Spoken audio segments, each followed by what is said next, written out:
today's lecture, we will study about how to analyze business need to design a network, what are the possible solution to meet a design, and what our design structure, network structure will look like. So the first thing for the network requirement is the bandwidth.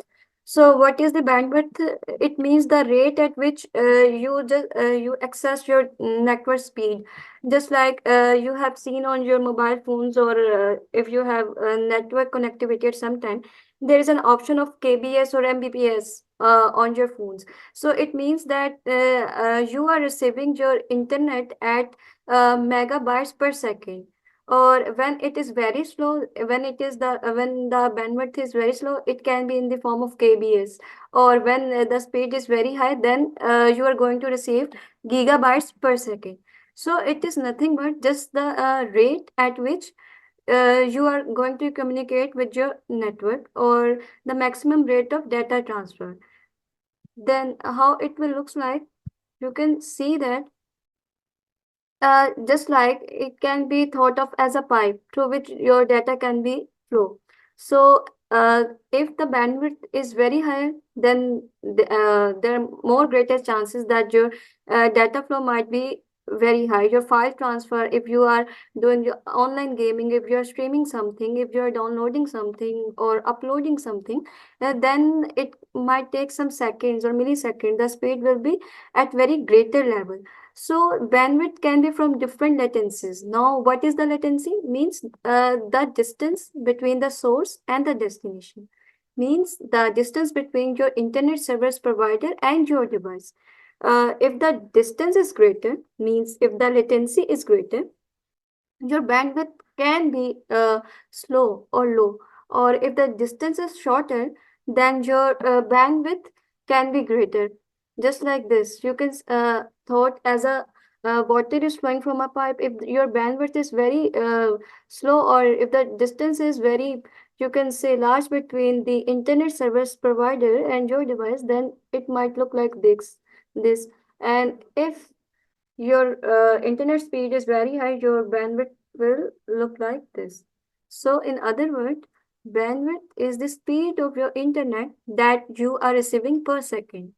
If it is very high, then it will be in gigabytes. If it is at a medium scale, then it be in Mbps. And if it is very low, then it will be in kilobytes per second. Then the other one is the availability. It is the network time, means the duration in which the client can access the resources. For example, it can be your server, it can be your printer. For example, if it is a shared resource, like there are many computers, if we talk about a small network like LAN, and only one printer is allocated to all the devices. Now, when will be your system's turn to access that printer that is only available, that will be the availability. Means when it is available to you. So it can be your server, means the server, it can be an online gaming server through which you are connecting, any server that is, or it can be any shared resource. Then why it is important? So for accessing your data and application, it is very important that your device or your network is available to you. Means user needs to access application servers or data everywhere. Means the thing is to provide the best connection and fastest performance. If we take us a real life example, whenever you want to check your online result, like for A levels and O levels, at the same time there is a larger network traffic. So sometimes a notification is shown to you that server is too busy, means it is not available. In other words, the network is not available to you just because of that network traffic. So the best server is that is always available to you. That makes sure that it is available to you 24/7. So for accessing that application server and data, network availability. Miss, Any question? Miss, the network includes Wi-Fi as well. Yes, network is all including your Wi-Fi connection. without the internet connectivity, you cannot access a network. So Wi-Fi is the a type of your connection, a source that is providing you internet connectivity. There are many other ways that can provide you that network connectivity. It can be your NIC that I discussed in the last lecture. It can be any adapter card, or it can be anything that can provide you that connectivity. But most commonly, that is used is Wi-Fi nowadays. So the next thing is, how does it works? Now, what are the factors that can affect that network availability? So it can be caused by natural disasters. Means, in real world example, if you see that whenever there is a defect in the main service line of your fiber optics that is under sea depth, the connectivity of all over the world is disturbed, or the specific area where that specific wire is belonged is disturbed. Due to national disasters, your internet connectivity or your network availability can be disturbed. Or, for example, due to some reason, due to bad weather, your network become unstable. You could not connect yourself to different application just because of that. So there are different reasons that can affect your network. Then, in addition, when network connects to a user, means you can spread across a large geographical distance. Means you don't know where your services are come from. Means you know that my internet service provider is a specific company, just like most commonly PTCL or many other. These are examples of some internet service provider. So you don't know where their headquarter is or where you are getting that network, so there will be a large latency or distance between you. So as I mentioned, just because of that distance, your network speed or bandwidth can be slower, or your performance can be much slower. For example, if you are near to the source of your network, just like if you live near to that internet service provider headquarters, then you can see that you are getting the signals at the speed of gigabytes per second. Or if the distance is too large, means, for example, you can see in rural areas rather than the urban areas, the network speed is very slow. You could not get that speed of gigabytes per second. The reason behind it is that they are very far away from cities, and they are very far away from that network headquarters. So these are some factors that can affect your network availability. So this is how your network structure will look like. This is the end user, means the people who are using that network are called end users or clients. Then this is the internet. This is you can say the internet server providers that contains different servers to provide the speed, or they also have some replicated servers. For example, if some server have some defect, so you can just use this replicated servers. These server providers use these servers to provide the internet to assure their availability. Then this is the load balancer. The purpose of this is to provide the connectivity. Means it will decide which person have to provide which bandwidth. Means there are different packages that you subscribe from that I purchasing this certain package, and I will get that mbps speed of this. Means higher the package, higher the rate of the package you are using, higher the rate of bandwidth will you will receive from that server. So the duty of this load balancer is to provide the internet speed according to the certain package that you are using. So this is how the structure of internet will looks like. Then the other one is application connectivity. Means the ability of software application to communicate and exchange the data. Means it can be include means you are using a online application that requires internet connectivity. Means, let's take an example of social media application. If you are using any social media application, due to unstable internet, you are unable to connect worldwide, or you are unable to load the things, and you are unable to use them. So application connectivity is very important, that your software application must be able to communicate with the internet. So you can use that application whether for data sharing. There are different applications that provide data sharing facilities, or there are many different applications for collaboration, like Zoom and Skype, that is used for online collaborations. So sometimes, due to internet connectivity or due to any issue, you are unable to connect with that network. So application connectivity is very important. You have to ensure that whatever you are using, whatever software application you are using, it can be able to connect with the network. Then, what are the reasons behind that application connectivity? How you can connect your application with the network? What are the essential points that you have to kept in mind? The first one is the firewall and securities. In the last lecture, I have shown you what is a firewall and how it might looks like.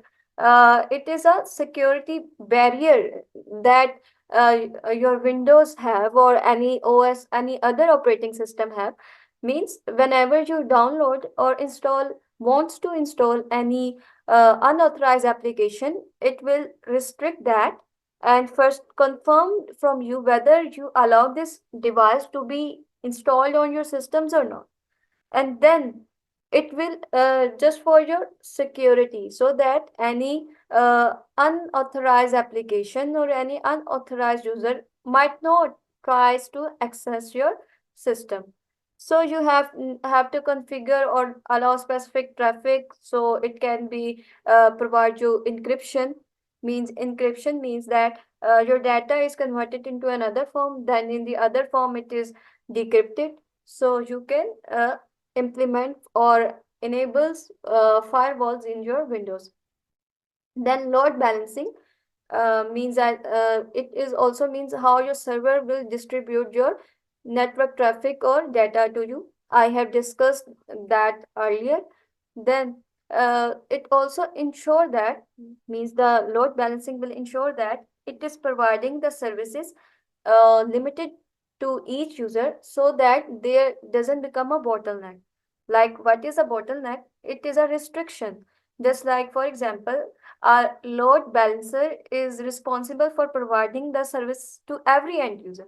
But due to some reason, if there is no load balancer, one user is getting the speed of gigabytes, or one user is getting all the connectivity, and two or three users are waiting. Just like if we say uh, in the linear form, there are 3 to 4 people who are just stuck in a line. Only one is feeding, or one is getting all the resources, and four are waiting for that. So that can be a bottleneck. Or if we take a real life example, for example, there are 4 to 5 systems that are connected with a printer or any other shared resource, and four computers are accessing the printer again and again, and the fifth one is still on wait. So that can be a bottleneck there. So to avoid that bottleneck, uh, load balancer is used just to ensure that every user is getting equal services. So the other one is monitoring and troubleshoot. Troubleshoot means if you have any problem and you could not diagnose that problem, that means sometimes your system got stuck. For example, if you are using Windows, and your system might start to hang or deleting the files itself, and there is an option there to troubleshoot, diagnose and troubleshoot. So you just hit that option. So for you, the Windows operator will scan all over your system and provide you a list of problems there. It will not solve that, but it will provide you what are the problems that due to which you are this kind of means errors you are facing, then you can take certain step to remove that problem. So monitoring and troubleshooting will help you to identify the connectivity issues if we are talking about the network. So there is also monitoring and troubleshooting in networks too. So it can be identified. For example, sometimes you are using your networks, right? And then due to some reason, you could not connect yourself to the network. And then what will happen? You will go to your settings and there will be many options of monitoring the network, and you will just go there and solve your issues. So you have to ensure to use that options. So any questions till now between these three? Want to know more about bandwidth, or if you want to know about load balancer or any of the point here if it is not clear yet? Yes, Master, I want to know about firewalls. Like, are Okay. they, how they implement? Okay, let me show you this with an example. So you can activate this in your systems like this. You have to activate sometimes. Sometimes it is automatically activated, but you can see this is a window defender firewall with security on your local computer. So it will, as you can see, it is mentioned here, it will provide advanced securities for your network, for your computer. Means it will monitor for you what are the in bonding rules, what are the connections that are you are using. Look, there is an option of monitoring tool. If I click on here, it will tell me what is the state of my firewall, how my firewall is protecting my system. See, it is on, it will block all the inbounded connection. Means whenever you download any application, it will block that. It would not allow to install in your system. Just for example, just download any software application. Clear? Then you will see that without activating its access from firewall, it cannot be activated in your system.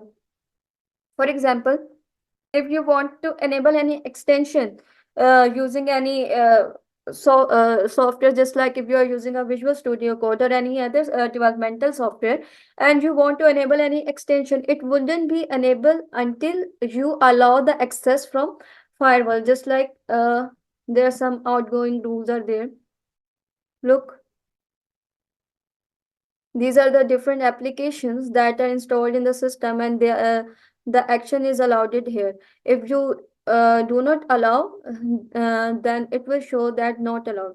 So these are all the different applications that have been installed on the system, and how if they are monitored, if they are enabled. If I don't want to enable, I will disable it from here. Then there are different inbound rules. Means inbounding rules mean the application that you have stored on the system. Outbounding rules are for the you can say the networks. For example, the requests, the routers that you are using, just like the HTTP request. For example, if you approach any website, then it will defended by your firewall outbounded rules. Means any connection. And if we talk about different applications, then you can see these are different applications, and these are my inbound rules that I have allowed them to install in my system. So this is all about firewalls, that how you the firewall is monitoring your network, how it is managing the inbounding or outbounded rules. So it is clear, you want to know more about that? Yes, Master, it's clear. Okay, moving forward.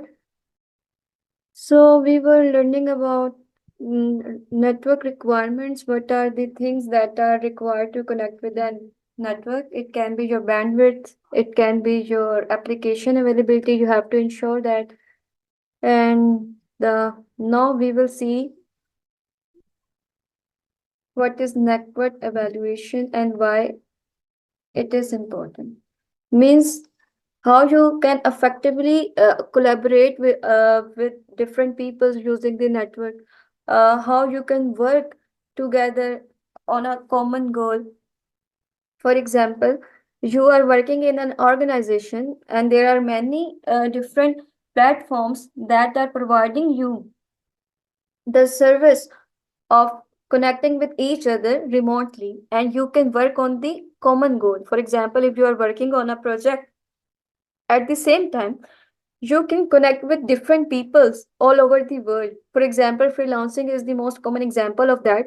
Sitting at your own place, you can connect through all over the world, and you can communicate with them, you can collaborate with them, you can work with them. So this is the network evaluation. Just because of internet, just because of this network, you are able to work with different peoples. So it focuses on the structure, the function, how the relationship and interaction process is going to be worked within the network, so that you can collaborate with the people all over the world. So what are the different points that you have to kept in mind? What are the different aspects that comes under this evaluation? The first one is the performance monitoring. Means it will monitor the bandwidth. For example, if we talk about the internet service provider, then they will monitor the bandwidth, that at which bandwidth they are providing you the services. So they have to identify the bottleneck, if there is any bottleneck been occurring there, or if the sources are properly optimized. Means optimized means sources are provided to each and every person there. Then they will check the latency, means the time for the data travel from source to destination. Means, for example, you are connected with a server. Each company that is providing you services have their own servers. Now, you might think why these servers are used. If we talk about different applications, let's put this internet service provider aside. Just like if it is any social media application, Facebook, YouTube, Twitter, whatever it is, they have their own servers. That server contains a tons of data. That servers are used to store the data of different peoples. You are exchanging your information with other peoples. You are posting things on internet. Where they are going to store? They are going to store on the servers of that application. And sometimes you might see that things get slower. If you want to post something, if you want to download something, it may take time, just because of that latency, because your latency becomes low. So sometimes these applications, the person who is monitoring the latency or your bandwidth will ensure that there is equal latency uh, provided to each and every user. Then the traffic analysis. What is the traffic here? Here the network traffic. Means, for example, many people are using the same application at the same time. How they are going to manage so many people at the same time? They have to analyze every individual data packet. Means your data is, what is a packet? In the terms of networking, packets refer to a small box that will contains your data of each and every person. So they will analyze every packet, if what type of traffic it is traversing, if there is any problem in that packet, means if there is any defected data there, how they are going to manage. They will analyze the flow between the device and that server. If there is any security concern, sometimes if you are using different application like on WhatsApp, there is an option showing that your data is end-to-end encrypted, whether it is you are using the messenger or whether you are using the WhatsApp. So for analyzing that, for the security purpose, they have to analyze that your data packet is secured from an unauthorized access. It is safely transferred to that destination. So, analyzing that traffic is also a part of network evaluation, that how your data is transferring to the other source. Then scalability testing. Scalability means how the network can handle different circumstances. Like, uh, means if you purchase a system, if we talk about in a real world example, you purchase a system and you and it can be have a hard of 512 GBs, or the RAM you have installed there is only 4 GBs, and it is an and you are running high storage games on that. You are at the same time, you are a graphic designer, you are working on that 4 GB RAM. You are just playing heavy games there. At the same time, you have installed that heavy softwares, and your system is not hanging, it is working well. So that is the ability of a scalable system. That means that your system is working in every circumstances. So if it is not working, it might cause you problem, means it may time takes a lot of time in booting process, or it might stuck just due to that heavy things that you load in that system. Then your system is not scalable. So the same is for the network. If your network is scalable, then it can handle every kind of load, every kind of traffic, so that it may grow according to the user's demand. For example, previously I have talked about the result. If you want to check your result online, if it is O levels or A levels result. So if your server is not showing, that server is too busy, it just give you that result, whether there are a lot of traffic. So means that network is a scalable network. Then reliability means how it is reliable to you. If any failure will occur, how it will overcome. For example, due to some reason, say in past you have seen that there was due to the server of WhatsApp was down, and due to that many users just uninstall that, and their data, they might lose their data. So that was not the reliability of their server. So if they're able, means due to server down, after recovering that server, they are enabled for backupping your data, means you can back up your data, there is no data loss. Then that can be a reliable network or a reliable server. So the other one is documentation review. You may ensure that the network includes the diagram, the inventory list, everything. The When we were reviewing about firewalls, that was the documentation of firewall. Means every detail about which applications have been allowed, what kind of application have been installed into the system. So everything about that network was there. So that was the documentation. So it is very important that if there is an application that is connected with internet and providing you the services, so they have to ensure that their documentation is well written, so detailed that every user can uh, read whatever it is and ensure that they are using a secure system. Then user experience testing means how the end user is using that application, if it is available to them, if it is responsive, if it is working well for the user. So what are different network application? All the applications that you access through internet is your network application. It can include your social media application, it can include your websites, it can be online games. So everything that you can access through internet is your networking applications. So the next topic is the accessing network objective. How you can, what are the objectives that can be involved uh, while you are using the network? What are the goals? What are the services that you want, that you expect from that network whenever you are accessing that? So you have to, the organization that is using a network first have to clearly define why they are going to use the network, what kind of services they are going to provide their user through that network. They have to mention that. So they have to clearly define the objective first. Then they have to understand the user requirement. For example, if there is a if they launch any social media application through the network, they have to ensure that that application can provide the easy access to the user. Their login process should be easy. They should ensure that their network meets the performance. For example, the best example of network application is the cloud computing. OneDrive or Google Cloud it is, or any other Dropbox, many other application that provide you the services to store your data online there. They provide you.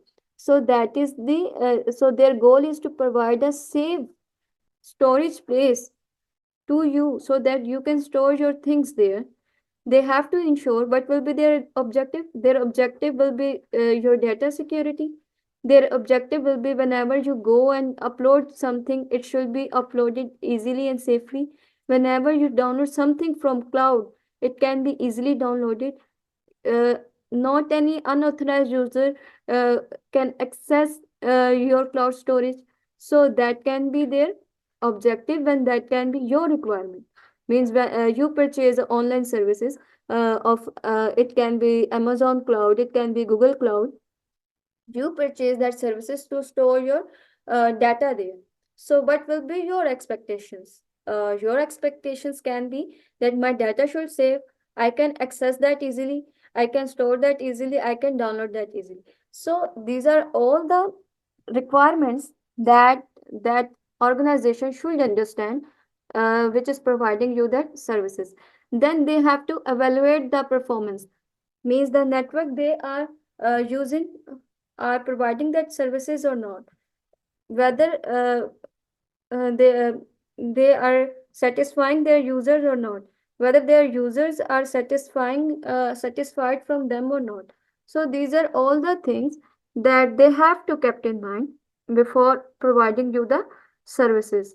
Then again, and the reliability and availability, means they have to ensure that the uptime and the downtime, means the uploading and the downloading time, should be proper.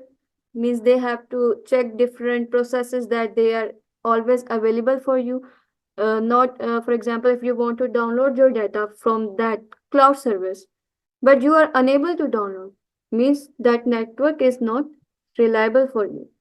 So they have to collect the feedback on daily basis.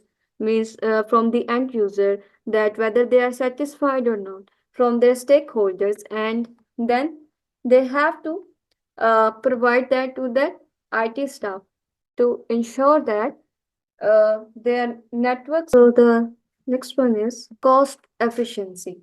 So the network infrastructure that can be used by different cloud companies or different uh, application server providers that are using the network should identify that they provide the efficient cost, the cost that uh, charges you to access their services. Then the next one is the user experience. They have to collect the end user uh, experience, or you can say feedback regarding to their experience with their network services, whether they are good or bad. If you are facing any issue related to their performance, connectivity, or any if you are satisfied by their services. So these are the objective that any internet network company or organization that is providing the you different solutions have to be considered. Then the other one is evaluation result. Then you have evaluated the network. We have seen their objectives, what are the important steps that comes under this category. And then what will be the result of that process? What will be the result of that evaluation? That can be help you to identify the strength, the weaknesses, the area of the improvement where their network needs to improve. So you have to, so that can be the result of your uh, evaluation. Then what will be the result of the evaluation that you have just done? The first one is it will identify the bottlenecks. So I have told you about bottlenecks, that if you face, means for example, if you are providing any services and it can be a bottleneck in allocating the resources. Means four pieces are using the using the printer again and again, and the turn of fifth PC does not comes even after 5 to 6 hours. So that can be that bottleneck. So similarly, if we talk about networks, so evaluation will help you to identify whether there is any bottleneck between in my network, or if there is any performance issue. So by evaluation, you can identify them. Then your capacity planning and scalability. By evaluation, you can see if my system is scalable or not. It can work in every condition or not. The services I am providing to the user can is scalable or not, means the user can easily download or upload in the bad network too or not. So by evaluation, you can take care of that. Then you should provide the cost effective solution, means the resources or services you are providing must not be so costly that each and every user all the user could not afford that. So it can be cost effective, that everyone can afford your services. So you should update your documentation, whether you are providing any solution, means whether you are providing, means if you update your version, then you should also add that in your documentation, means. And then you have to also upgrade your technology. For example, if you are using the Google Cloud, then you see whenever you after 3 to 4 months, if you are using photos, means that is an application that is provided by the Google Cloud, where you can store your data, multimedia data there.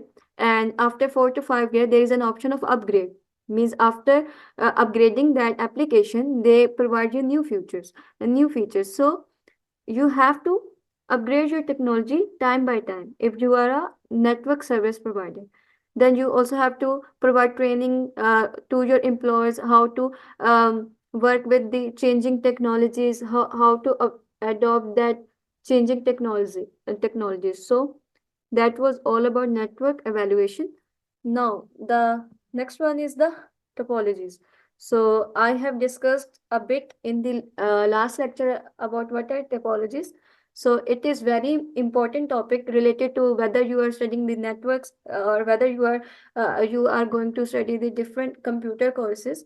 So it can be very important to you. So what is that? So it can be the logical or physical arrangement of network devices. It can be your node, it can be your system.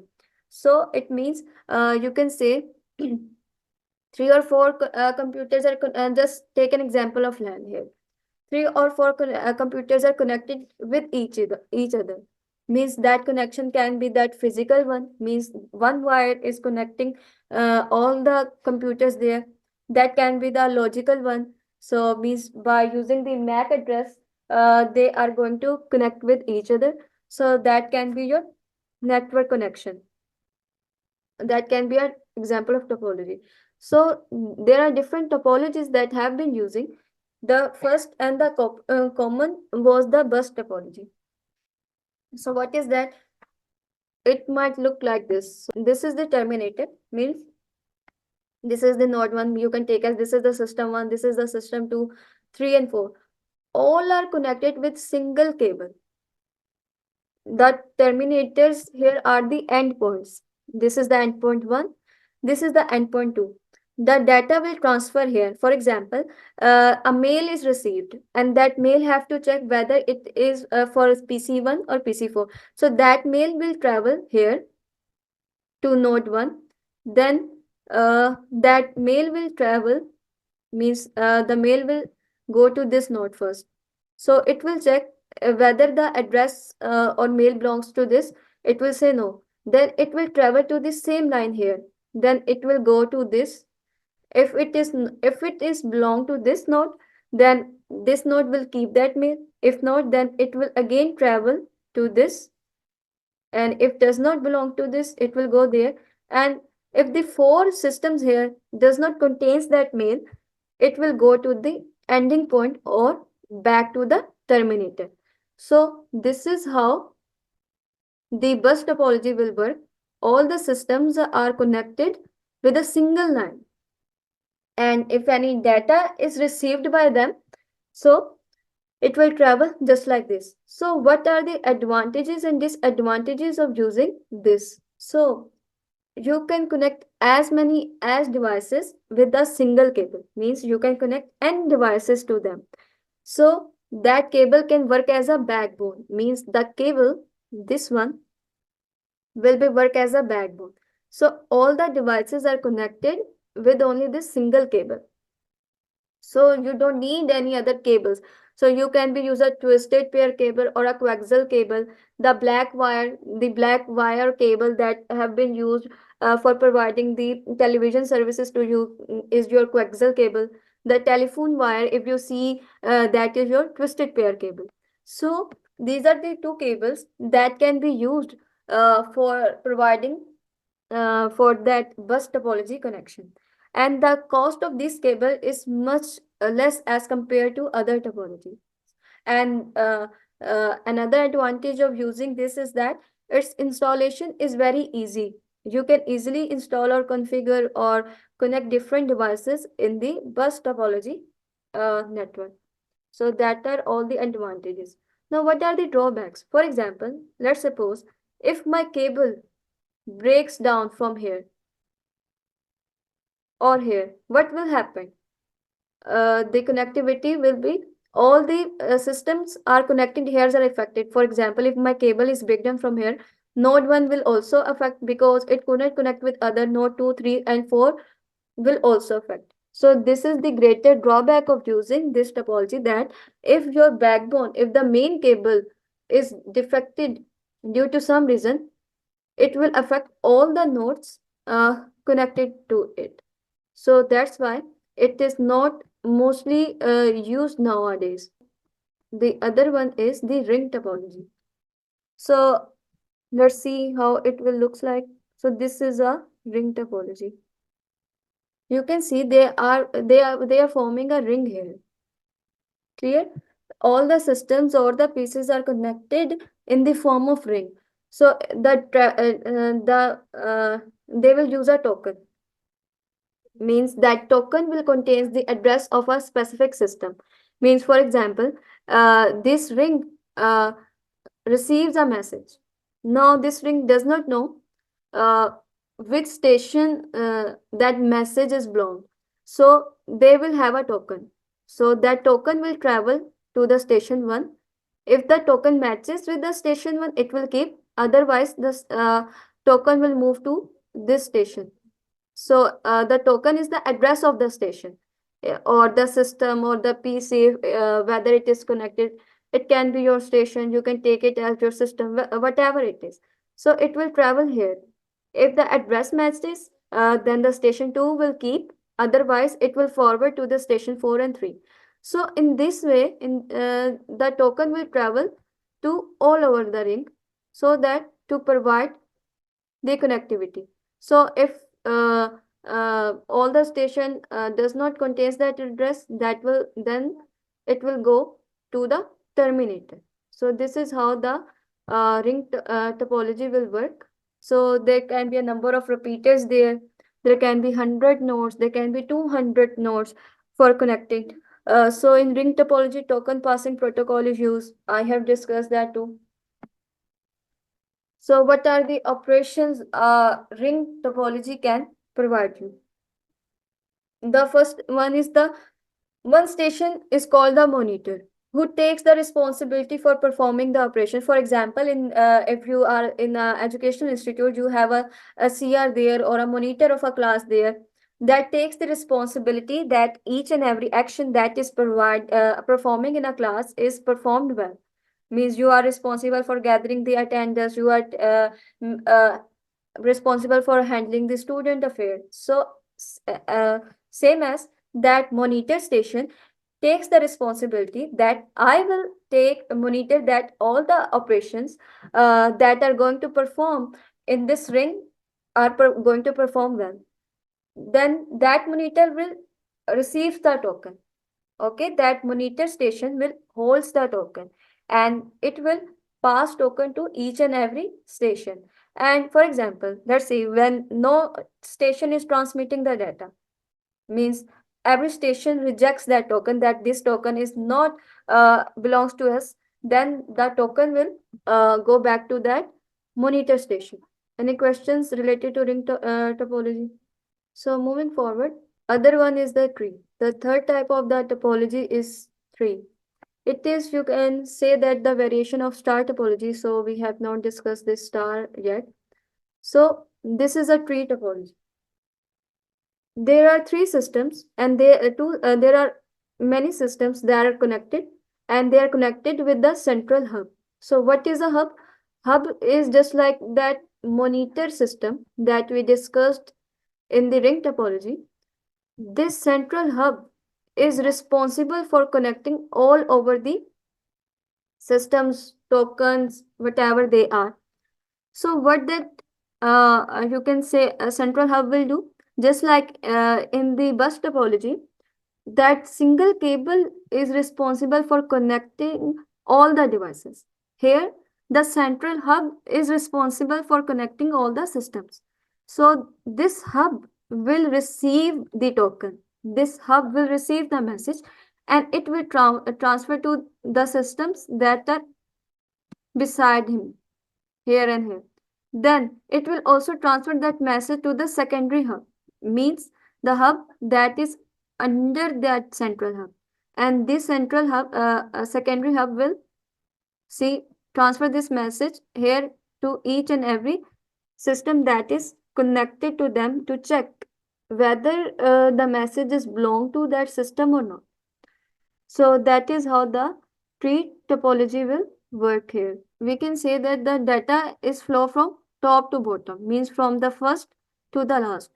So for an example, we say that at the top of tree there is the CEO. Okay, the CEO of the company, who is connected with the different departments or division. Means they can be that you can say different departments and division can be your child nodes or the systems that are connected. Then each department have their own manager. You can assume that these these secondary hubs are the managers. So the CEO will transfer their message to the secondary hub, means to the manager of that respective department, and these system are your departments, for example. So this central hub will transfer the message to the manager, and the manager will transfer to the message to the employees of that department. So this can be the example of tree topology, or how the tree topology will work. The main central hub will receive the message, then that central hub will transfer the message to the secondary hub, and that secondary hub will transfer the message to the systems. So this is how the tree topology will work. And the next type is the star topology. So just like tree topology, star topology also works with the terminology of using a central hub. So the star topology will also contains a central hub, and that central hub will transfer the message.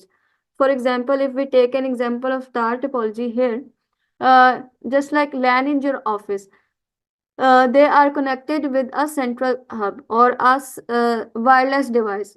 That can be a wireless access point from where all the devices are connected.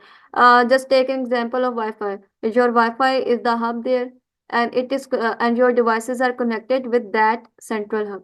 So if, for example, if the mobile phone or the system, for example, you are 6 to 7 people who are going to use the Wi-Fi here, your Wi-Fi can be your central hub. Uh, Due to some reason, your phone becomes disabled, means your phone battery becomes dead. So it cannot affect the phone of the other peoples who are sitting in the same room. So the advantage of using the star topology over the bus topology is here, that if one system is affected, it might not affect the other system. The network will goes down only if the central hub will affected. For example, if your router is affected due to some reason, that the router that you have installed in your rooms, or that room or your houses is not working, in that case only you could not access the network. But if any device is affected, it will not affect the system and the other user. So that can be the easy example of star topology. So what is the advantage of using that? So as I mentioned that if there are number of devices are connected, if the one link fails, it will not affect the other.